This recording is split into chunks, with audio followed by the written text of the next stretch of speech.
You're tuned into Taiwan Grooves.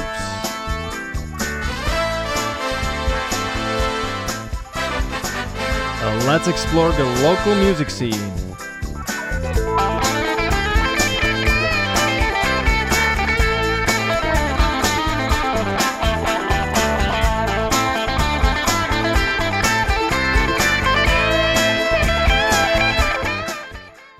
Dear listeners, welcome to today's episode of Taiwan Grooves. As usual, we have quite the talented artist joining me in this episode. I'm thrilled to introduce to you two talented musicians, Mans and Addi. Together they create a very spectacular combo, handpan and bass. And together they actively promote handpan culture, having established a handpan band and a dedicated performance and exchange space for musicians. They both continue to strike rhythms that can make all things resonate in harmony. And once again, I was very lucky enough to hear another live performance. So before we dive into the interview with these two musicians, let us hear a live performance of a song titled Fairy Forest, which is the third track from their recent album. So sit back and relax and let yourself be transcended into a forest. Hello. This is Mons. This is Addi. And we're about to play Fairy Forest from our album Handemic.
Wow. Amazing. All right, now I'll Yeah. invite the musicians to join me for a little chat. You're really making the handpan popular. Oh, I don't know about that, but we're trying. We're in the game. Very nice arrangement. For anybody who has been wondering, just like me, how can a handpan and bass go together? There's your answer. Guys, welcome. Thank you for making it all the way here. Thank you for so having much. us. Thanks for having us, Philip. Yeah, it's a Yeah. pleasure. Yeah. Thank you. Could you briefly introduce yourselves? Where do you come from? Because it's been a while since I had foreigners in the studio. Yeah, so I was born and raised in Taiwan. Mm-hmm. I have Indian parents, and I went through local elementary school. I went through international school for high school, and then Wenhua Daxue, the culture university. And I've been here. I think I've had work maybe overseas for like less than 2 years in total. Wow. So I've been here 33 years. So you're fully Taiwanese. I have an Indian passport. All right. I feel Taiwanese in many ways, Mm-hmm. in the ways that I hope counts. Mm-hmm. Yeah. Very nice. Yeah, cool. Myself, I studied Mandarin Chinese in college, and that kind of got me on the path to come here. So Mhm. after studying there, I had another good friend. We were both thinking, well, we studied Chinese. We might as well go somewhere to actually use it. So we both moved to Taiwan in, 2014. And then I've pretty much been here since then. I did sort of a 1-year break after I got my APRC and kind of had a little bit more time to, a little more freedom. I went back to America for 1 year, and I was like, oh no. But yeah, so 无聊了. I didn't enjoy it. So came back here, been hanging out and playing music and loving life. Yeah. Anyone tell you have a real nice radio voice? I do get that a lot. Nice. All right, that's cool. So you've been here also for a while. Yeah, Taiwan has this magic to just have people stick around for a while Yeah. and never leave. Yeah. Try and leave and Guilty. it sucks you back, right? Yeah. Yeah. Oh, which state are you from? You know what? It doesn't matter. Somewhere in the middle of America. It's all middle of nowhere. A small town in Colorado. Beautiful mountains. Beautiful Colorado. Rocky Mountains. Everybody yeah. knows Colorado. All right. Guys, I have a couple of questions for you, if you don't mind.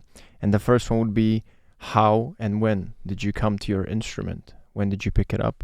Do you have a specific memory that made you play bass or a handpan? Sure, I'll go first real quick. I remember I was 6th grade going into 7th grade, and 7th grade was the first year we could do jazz band at my school. And I had been playing the clarinet, the Haiguan, and I was like, you know what? I don't really want to play saxophone in jazz band. That's what all the other clarinet players are doing. My band director said, well, we don't have a bass player, so do you want to try that? I said, yeah, and I just fell in love with it. Had so much fun playing bass. So it's been, I don't know how old I was when I started 7th grade, 20 plus years or something like that. Not the whole time super professionally, but it's always been in my life. Yeah. Right. I don't think I've heard that story before. I wanted to drum. They were like, no. They gave me a clarinet. Really? And they gave me a bass clarinet. And I was like, well, where can I go from here? And I got a tenor sax. Then I got a baritone saxophone. And then after high school, I couldn't afford one because we were using the schools. Yeah, so I right. was just drumming after that. So I couldn't touch drums really. Like I wasn't validated to drum until like 17, 18. Wow. Yeah. And then you found your true calling. But yeah, and then since 18, I had seen, or I had heard, I forget now, that's the first time I had heard or seen the handpan, and I was obsessed. And at the time, to my understanding, you had to write a letter and send it to the Swiss couple that sort of like invented it, so to speak. Okay. Obviously influenced from the Caribbean, like 300-year-old steel drum. Right. But the handpan has now proven itself to be its own independent instrument. It started as a hong, et cetera, et cetera. So at 18, I didn't write the letter. I mean, we wrote the letter, me and my roommate. We just never sent it. And so 11 years later, I was in India in between work, and I was in India to relax, chill out, and I was a part of this series of ceremonies and activities, and one of them, there was a djembe for me to drum on. So I was drumming, and the guy who led the drum circle was like, hey, you know, I like what's going on. We should hang out after. I got some instruments at my place I can show you. I went over. He pulled out this one really black, dark, kind of rusty metal thing, and he's like, oh, it reminds me of my ex-fiance. And I'm looking at it, I'm looking closely, and I'm like, oh my God, What's a handpan? Like, oh, ex-fiance, bad memories. Let me help you out. Like, oh, whatever. You take that off your hands. Yeah, let me help you out. And I grabbed it, and within 24 hours, I got word that there was this pandemic. Might have heard of it. Might have gone through something. So I ended up having a bit of a journey where I was stuck for what ended up being 55 days, without knowing it would be whatever length of time it was. Right. So every day it's just me and the handpan for, I don't know, hours on end. It's a good deal. I mean, looking back, sure. At the time, I was like, it was pretty intense. But I think it definitely helped soothe things over, put me in a calm space. I thought that instrument was phenomenal. I thought it was the highest quality version of the handpan that could possibly be. I've now learned that that's actually a rusty hunk of metal that I hang on the wall. Because the truth is, handpan, the makers, the culture, it's come so far. And so even the handpan I have today, it's considered a quality pan, but nothing close to what they have out in the world today. So wow. But that was really cool, and that's how I made contact with my first handpan. Very awesome story. Is the one that you're saying hung on the wall in the Red Room? Yeah, it's hung on the wall at the Red Room in Taipei. And the one I brought today is actually supported by Grass Sound, Cao Sen, who acts as my handpan supporter, sponsor. They're based in Taichung.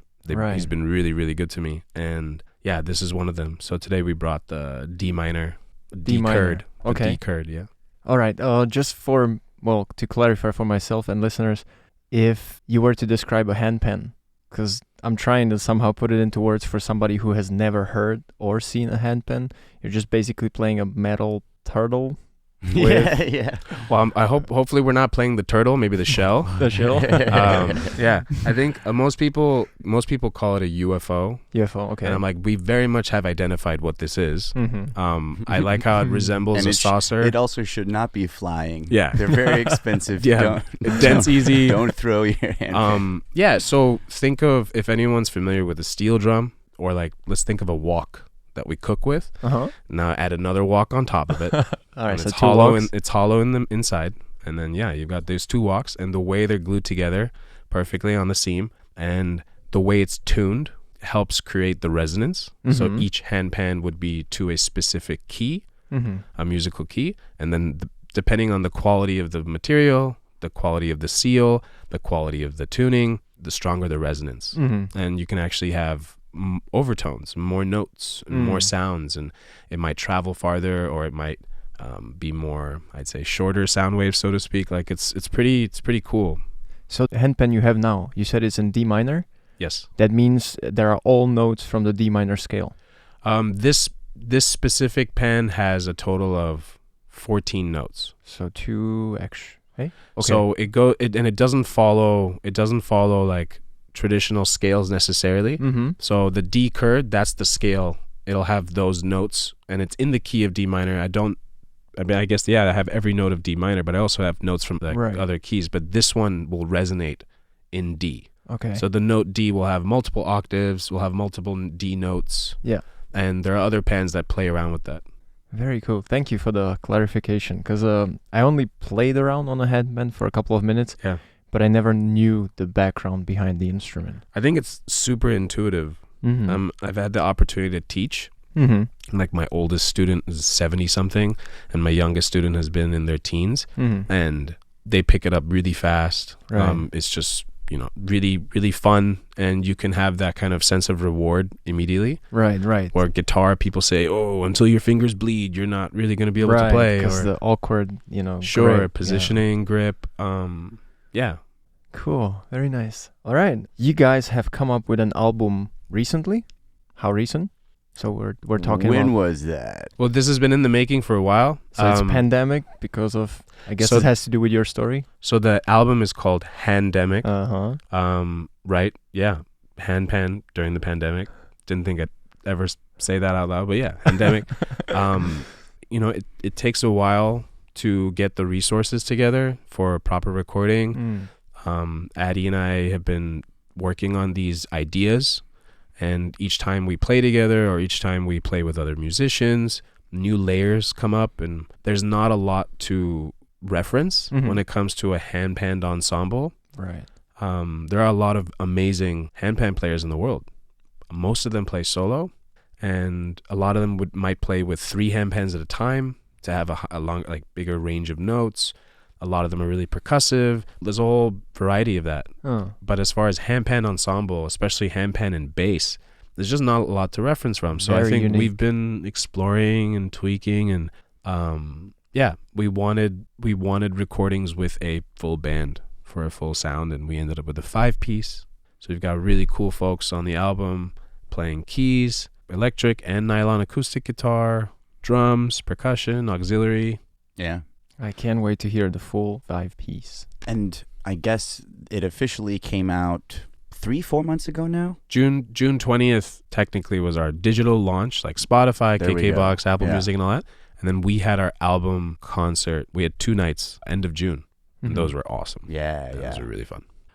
Real quick, I just kind of want to share how the two of us, we've been lucky enough to be making music together for many years now. And before, it was Mons on drum set, and me with bass. And I remember very distinctly kind of the first couple jams we had with you on the pan. And it was like all of that good sort of rhythm section energy was there, the same energy we had before, I think. And a lot of that experience of knowing each other's styles and, knowing each other's musical languages was there. But it was like this whole new dimension, and it felt so different because of the way that a handpan can be so melodical as well as rhythmic. You can have all these dimensions of chords and melody and everything like that. And so I think that I didn't need much selling on this idea of like, handpan bass. It can really work because the handpan can sometimes feel like a drum. Sometimes it can feel like the leading voice, the leading instrument. Right, I heard some solos as well. yeah, absolutely. So anyway, I think for me, it's really the combination that we kind of found, and Mons definitely pushed it. He's like, Addi, we gotta like trust me, this is gonna be cool. And I was like, okay. Like I said, it didn't take me long to be like, oh, you're right. This is really something special. So yeah, and it's also just nice to be making music with someone for many years. You get to develop ways of. It's been almost 10, dude. It's been almost 10 years. And also, like, years. carrying a drum set. Right. Why bother? Carry the drum set around right. town. Why just Yeah, have a right. turtle shell or 2? But no, he's right. Like, it's been really fun, and I think also versatility. It's fresh. It's something new, and I think everyone's aware it's really tough to either make music or make music for you, make music for them, make music for whomever. And so to wake up and feel motivated and feel excited about playing, especially with the people you're playing with, all of those are major plus points. So to like drive it forward is not a lot stopping. There hasn't been a lot stopping us from just trying continuously and growing and evolving. And so I think that's made it really enjoyable as a process too. There's no obligation, but there's also so much passion behind it. And like he said, it somehow kind of works, bass and handpan. And then if you add other instruments, it also just works better. yeah. So, yeah. Well, beautifully said. So when was the idea born then? Like when did you say, okay, let's make an album, and then people were on board? Or was it just started you two as a duo, and then you were like, hey, you know what? This song needs a guitar. This song needs a piano. I mean, from my memory and perspective, like I never wanted an album. All right. The nature of the handpan seems so fitting for calming environments, meditation, maybe accompanying yoga, accompanying mindfulness, paired in with gong baths and singing bowls and all that stuff.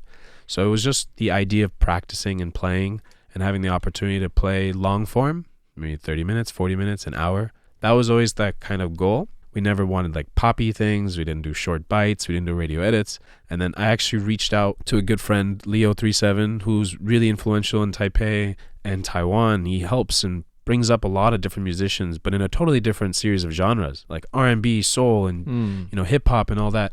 But we're friends, and I reached out, and he's in the music game and so many different capacities. And he's just like, you want to go anywhere, prove that you can put a body of work together. And I was like, he's like, make an album.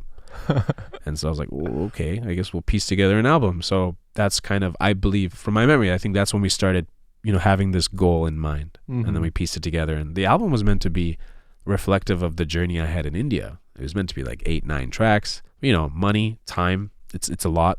And so just to really, I think I'm happy with what we came out with. We had 5 tracks on this. I guess it's considered an EP. There's some slow-paced ones. There's some fast-paced ones. We explore different genres, a little bit of bossa in there. Yeah, I think it's just like a proof of concept, and we plan on continuously exploring that. So like we have some new stuff coming out, just constantly playing. Awesome. I think too, like, you know, in the creative process, whatever you're doing, whether you're editing video, film, if you're working on a painting, you know, there's so many things where if you're trying to make the perfect thing, you'll never finish anything, right?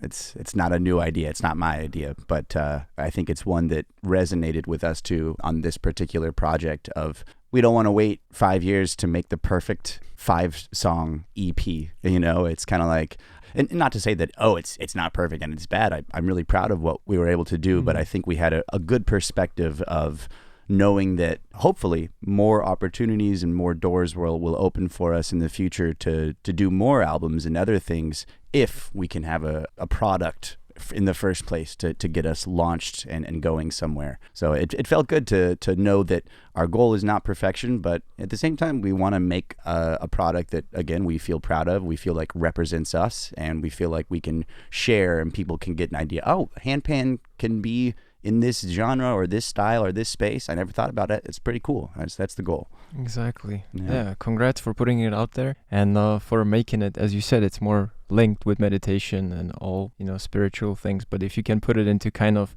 modern music, it's you're doing something different, and I can dig it. Cheers.